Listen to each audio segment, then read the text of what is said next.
managing editor, and a lot of you are involved in literary magazines, and you know there's no more thankless job than working with a literary magazine, except being the managing editor for a literary magazine. It's the only thing harder. I also want to say thanks. I've seen a bunch of ours. We've got some great readers tonight. I mean, this is AWP is all downhill from here. We've got a great program. And I wanted to shout out a couple of our 32 poets who aren't on the menu tonight, but I saw Brenda France de Bravo and Susan Ramsey. We've got Rosalie Moffat over here, Thomas Morin, all of you that we're so thankful for. Thank you for sending us your poems. And for those of you who are subscribers or have just submitted poems to the journal in the past, I just want to say thanks from all of the team at 32 Poems. All right, so we're going to get started.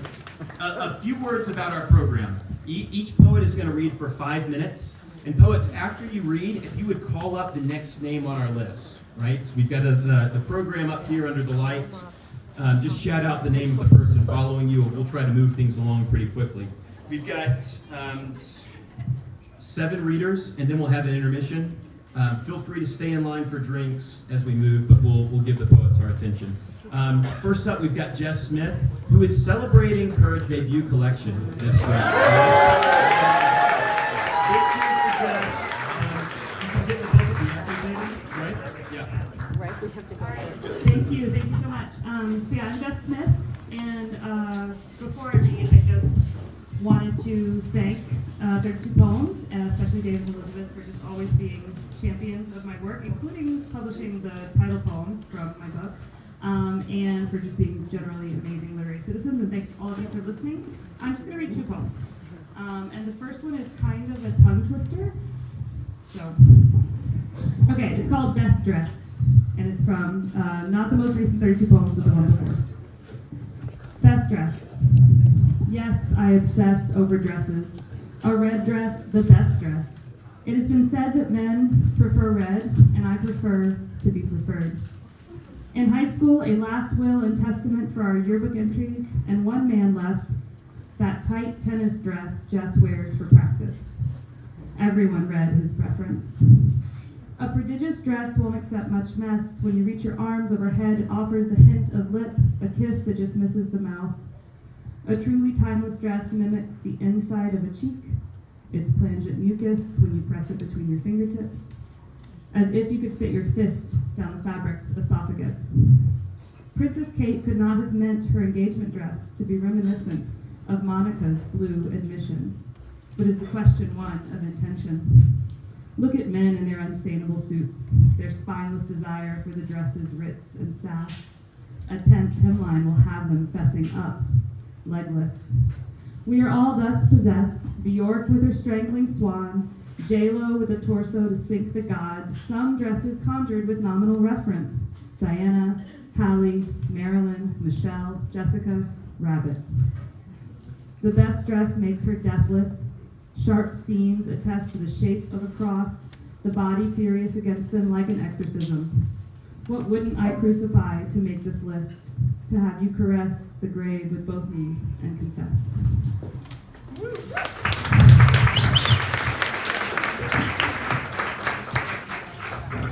Okay, and then I'm just going to read one more. And it's an old one, but it's really, really fun to read. It's called Ode to Stairmaster. Dear ladder to nowhere, dear Escher sketch made manifest, thank you for allowing my broke, hungover body to climb you. An oblivious ascension, lifting the crescent of my ass so it doesn't drag on the floor like it feels like doing most days. Mostly when the wind carries a crisp apple scent. And in my other life, I would have put on his sweater, cranked the thermostat up for the first time that fall. Thank you, Stairmaster, you burned down house with only a staircase remaining, for letting me pretend there are still bedrooms at the top I can enter. Children, I need to wake in time for pancakes. Thank you for making me hotter in the loneliest way, for your attached screen on which I watch endless loops of mindless TV on silent, listening instead to sex pop songs with a thick beat, reminding myself of the task underfoot, believing that if T-Pain could see me, he would be into it, Maybe serenade me from the top of the hill I will never reach. Girl, it must be a crime to be as fine as you. Thank you, T-Pain. Thank you, heavy bass. And thank you, dear, metal, gaping mouth whose teeth I scale every day, whose black mechanics are just what a heartless girl like me needs. You who agree that the artless progression toward improved nudity viewing is a worthy pursuit. Dear body, dear ass, dear ever harder heart, I owe it all to you, Stairmaster. Don't give up on me now. I'm not even close.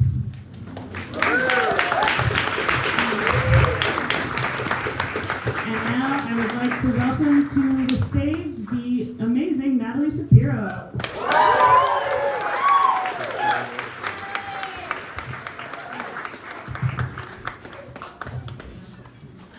Hello, thank you very much to the organizers and attendees of this reading. This poem is called Spacewalk. Big deal, the solar system is replete with rubble left over from its formation. Join the club. All my circulating garbage and nowhere for it to go. I used to talk stuff out with the dead, but now I can't even do that anymore. They stopped understanding my references. They failed to intuit tone. We are witnessing an unprecedented divide between this life and after. They only want to be with their own. I drown myself, but unfortunately, I can't find the ocean. Though it seems like just a minute ago it was right here, with its bread knife fish and its putty knife fish and all its landed capsules down from space. Travelers, welcome home. I heard they give each astronaut a pill to end it all up there if needed, if the spacewalk turns out bleakest. Look around. You know what I want to know. Do they get to keep it?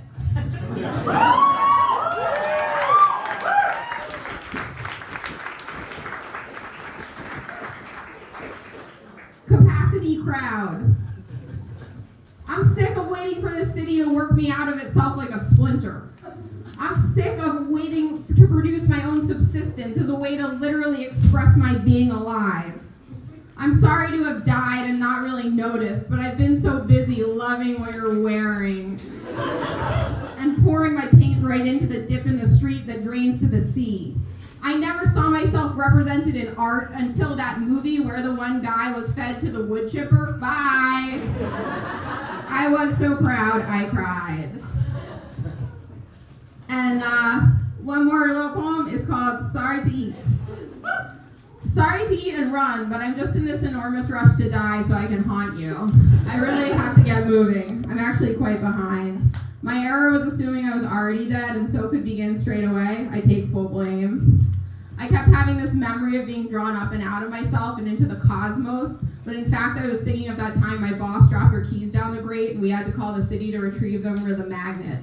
It turns out about half the things I once believed to be my own memories are actually just things that happened to those keys. I recall so much unlocking, and so few human scenes, such as tendering a letter, or scrubbing a cake pan, or sitting in mourning for the melting of the ice caps while also respecting their apparent decision to concretize their interior pain through visible self-destruction. Don't think I don't know what you're doing, choosing this place, the most crowded planet, to give me the brush off, assuming I won't make a scene. Don't think I won't scream. And now...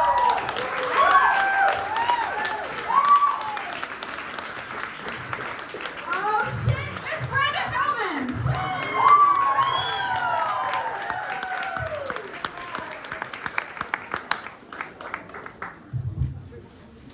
Natalie, you're adorable. So thank you all for coming. I can't believe how hip this is. In Berkeley, we have like 400 readings every night and no one comes. Okay, I'm going to read three. One is from, the first one is from my book in a few minutes before later. It's called The American Burying Beetle. Thank you, Steph, and all who organized this, and all of you who came. The American burying beetle lives under only 6 states. With its faceted black and orange head, it resembles those outfits in the 1920s when the tombs at Karnak were explored.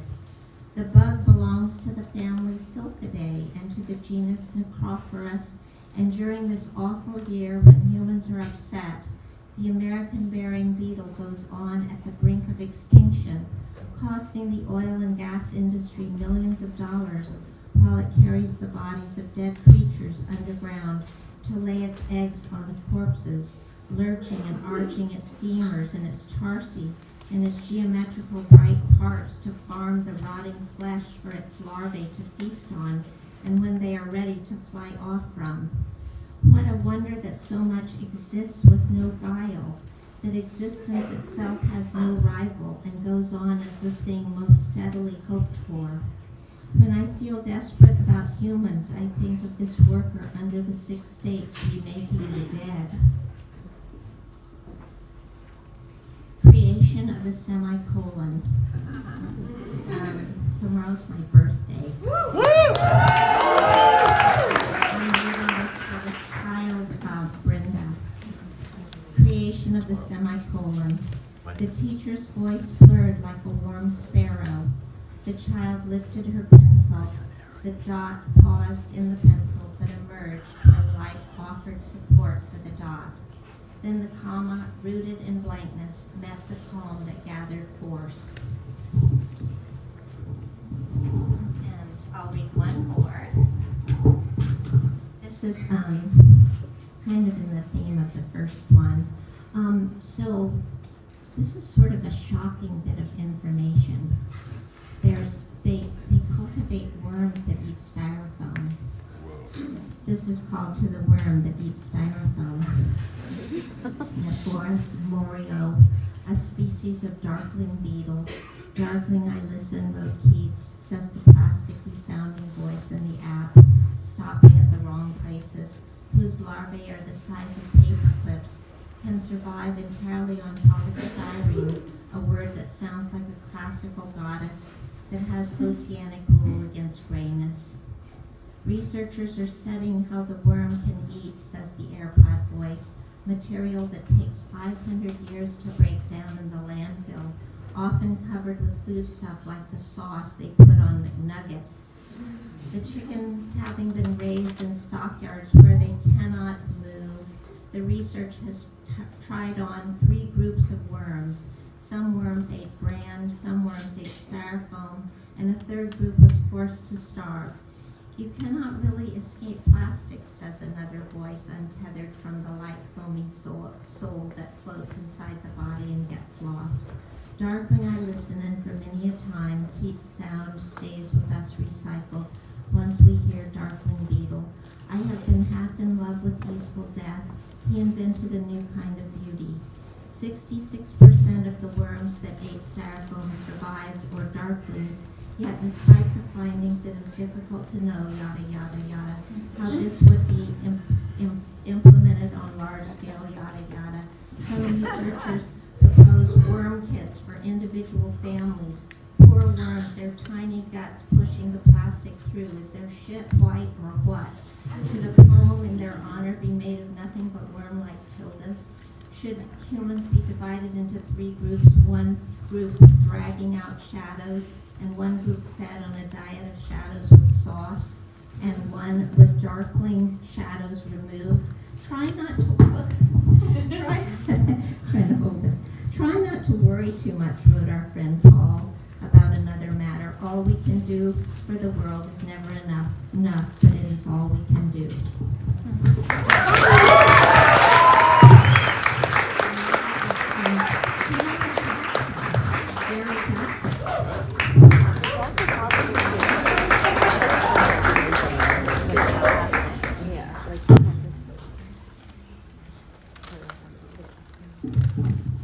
How's everybody? Good.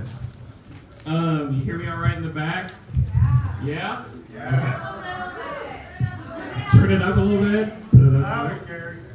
Louder or turn it up? Both? Hello. Yeah. Hello. All right. Thank you all for being here. David Clark, thank you for inviting me, especially because you just hosted me a few weeks ago. I know. And after my reading, he said, man, I wish you would have read that one poem. So I'm going to read that one poem. This is from a book called Origin Story. The name of the poem is Shazam. Anybody know Shazam, superhero? Woo! Okay, good. This poem doesn't have anything to do with him. Should have brought my glasses. I can be onyx under starless sky. I roll out of bed. I can be hot night when even talking makes a body sweat. I can be smog-streaked window, dirty reflection. Soul welcomes me like any stranger. I can be neon, holy cross, outlined in red, love motel pink, shining brighter. I can be lightning, can be boy, can be man, be shadow. Tonight I want to walk, be a bottle, half drunk, chipped glass, another round, be doorman to darkness, because any metropolis wears me down. Over time, I can be your shot of bourbon. Let me be, your shot of bourbon, your favorite superhero. Let me be foreigner, your favorite kin, then machinery worn to good use. I can be weapon, be sand, can be camera, be black-eyed aperture, be polite, be empty bottle, be a wreck of a man. When I put my mind to it, when I don't.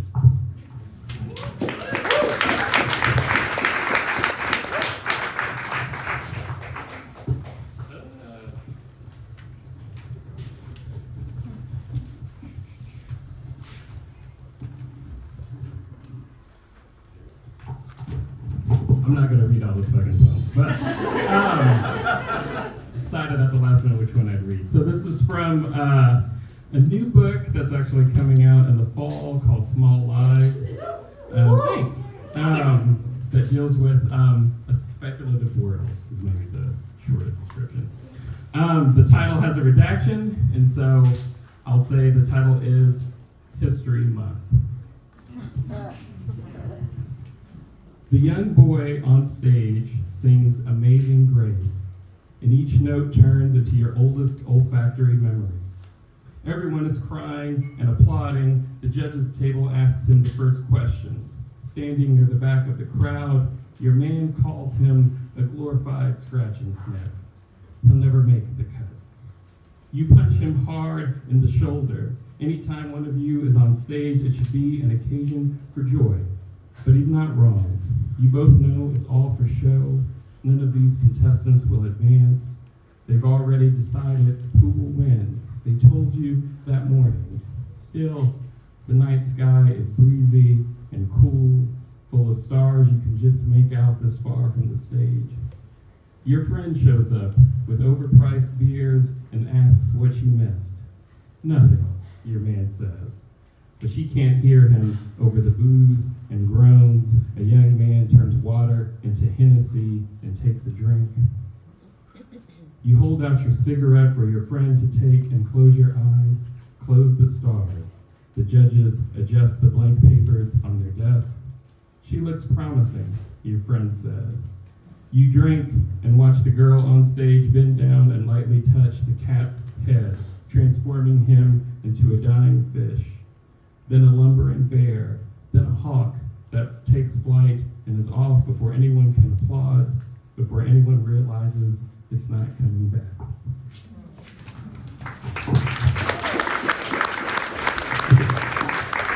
Welcome to the stage. You can go. Not her. Welcome to the stage, Rob Arnold.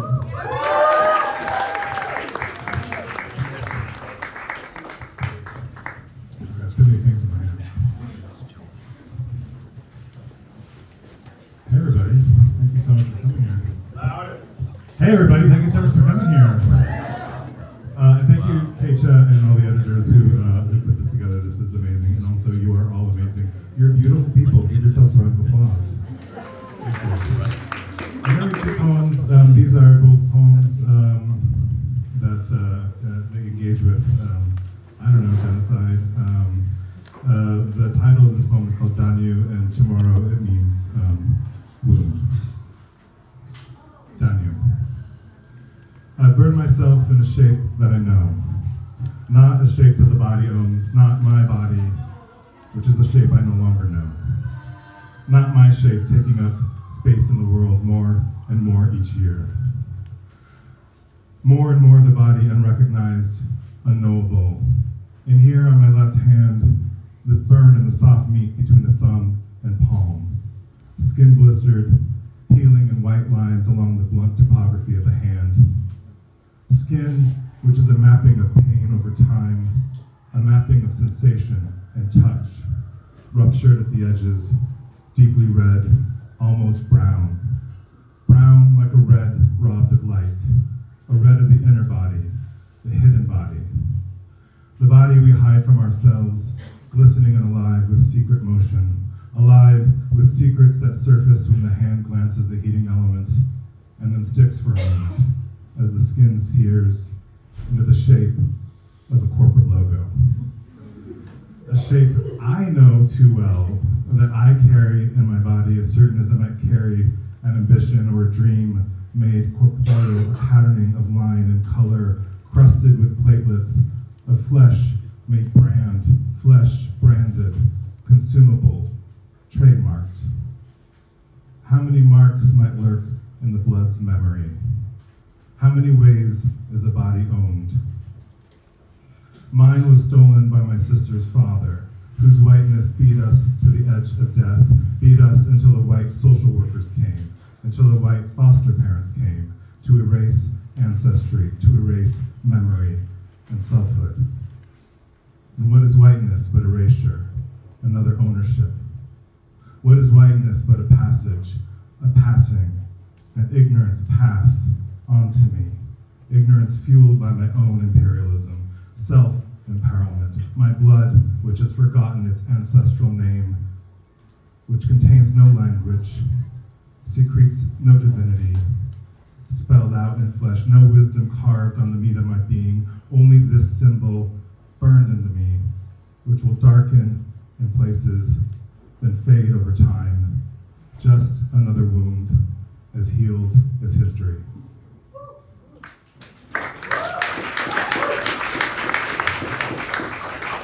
And this is a poem that has nudity in it. The title is Gunaitsa, which means intimacy. That's a pandemic poem. Gunaitsa. Once we'd made love, a fan turned on. Once, after the slow build, after the momentary breaking, as our bodies lay in puddles of musk and sweat, growing older even then, even as we protested loudly, then lay slumped on one another, that much closer to the end. Once we'd made love, a fan turned on, creating intimacy from the thick materials of grief. So many beloveds dying off or rendered unknowable. Once we'd made love as the fan turned on, as it clanked on with a creak, then moaned intermittently all night, venting some machinery on the roof next door. Was it a coincidence of timing? A reminder that we were there together, still grounded in the banal automations of the living. As when a truck speeds down an empty street, or when, for several months, at the same hour each night, an alarm would sound in the car wash across the street, its windows flashing, its discordant double chime, which, from the distance of our room, sounded so much like the instruments that pumped oxygen into my sister as she lay in her hospice bed. Nothing but a shell, a tangle of tubes, and that pulsing tone which was not her heartbeat, which felt instead like a countdown of hours or of memories lost, histories that would die alongside her body and mind. But that was not this night, nor this bed, which, at least for the moment, was a bed of the living, a bed of heat and entanglement. And once we'd made love after the fan turned on, then turned off again. The quiet that followed was like the last breath of a city shutting down, room by darkened room, of so many bodies laid down in all their uncertainty to rest. Thank you. And now,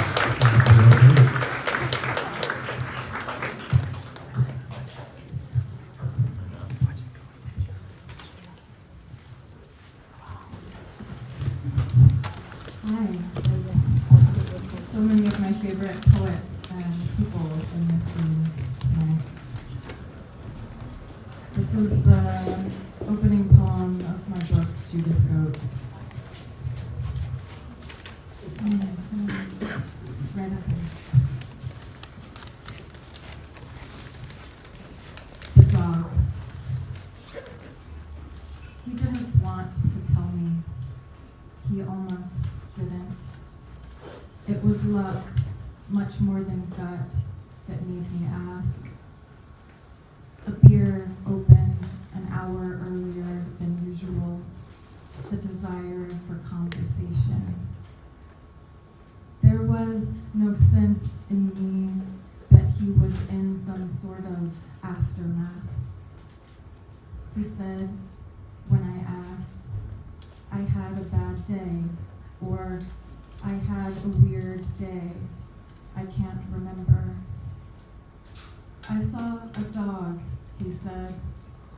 I was on the train. A man with a dog on a leash. The man ran and made it, but the dog hesitated outside and the doors closed. No, not on his neck, on the leash, trapping it. The man was inside, and the dog was outside on the platform. The button beside the door ringed in light, blinked. The man was shouting now, hitting the button, all else silent. The befuddlement of dog pulled along, the pace slow until it wasn't. The tunnel the train must pass through, leaving the station, is a perfectly calibrated, unforgiving fit. The dog had a color and a size I don't know, so it comes to me as legion. Large, small, fur long or short, white or gray, but the man always looks the same. As I held him against me in our kitchen, the moment sharpened my eyes. How easily I could imagine a version of our lives in which he kept all his suffering secret from me. I saw the beer on the counter. I saw myself drink it. When we went to bed, I stared at the back of his head, split between compassion and fury. My nails gently scratching up his arm, up and down, up and down, the blade without which the guillotine is nothing.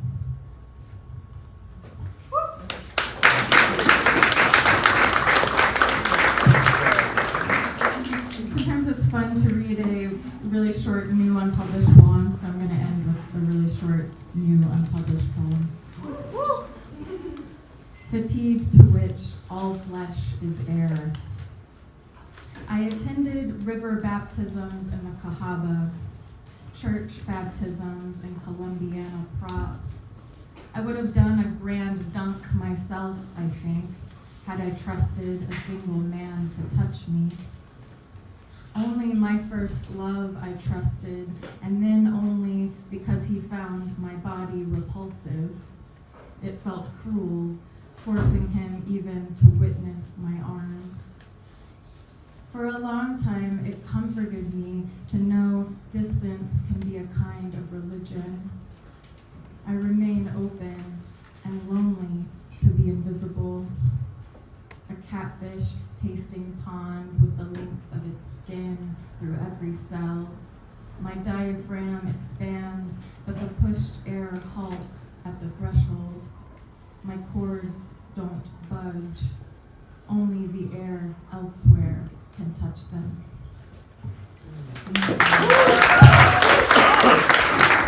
Next for the marvelous, the inimitable, the hot as hell, one of my favorite living poets, Keetje Kuipers.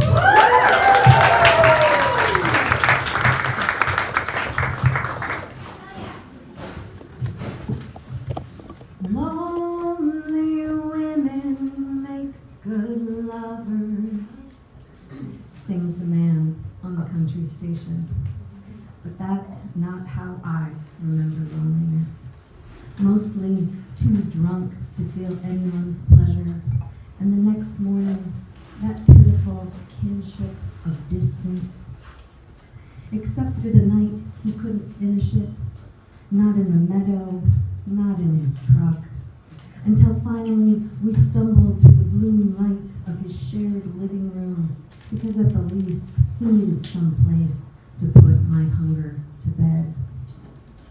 In the morning, he thought to make the misadventure right, while I looked out the window, examining the scars on the glass, bird shit, a feather, unbroken blue sky.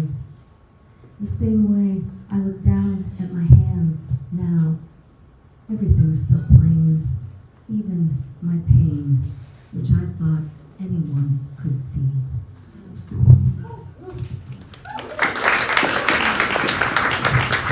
This is my first time reading from this new book, and I'm so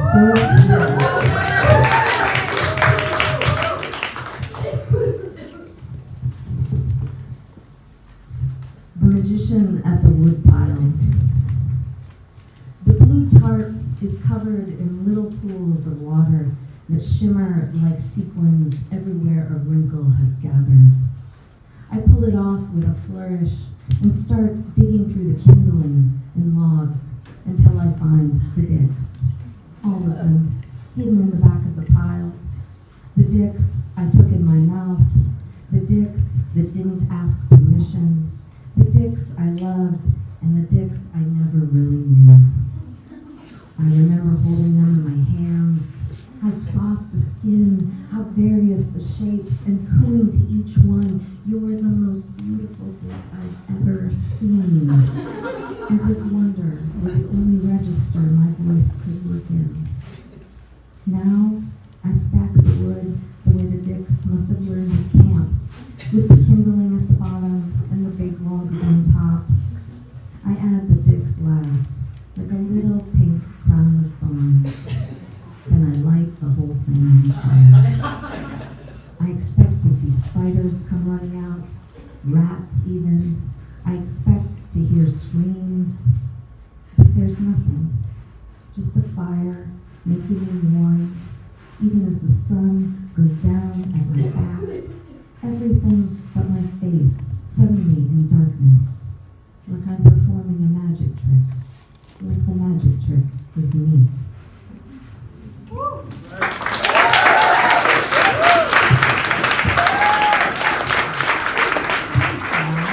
I'm super excited to be here, not only reading for 32 poems, but also representing Poetry Northwest.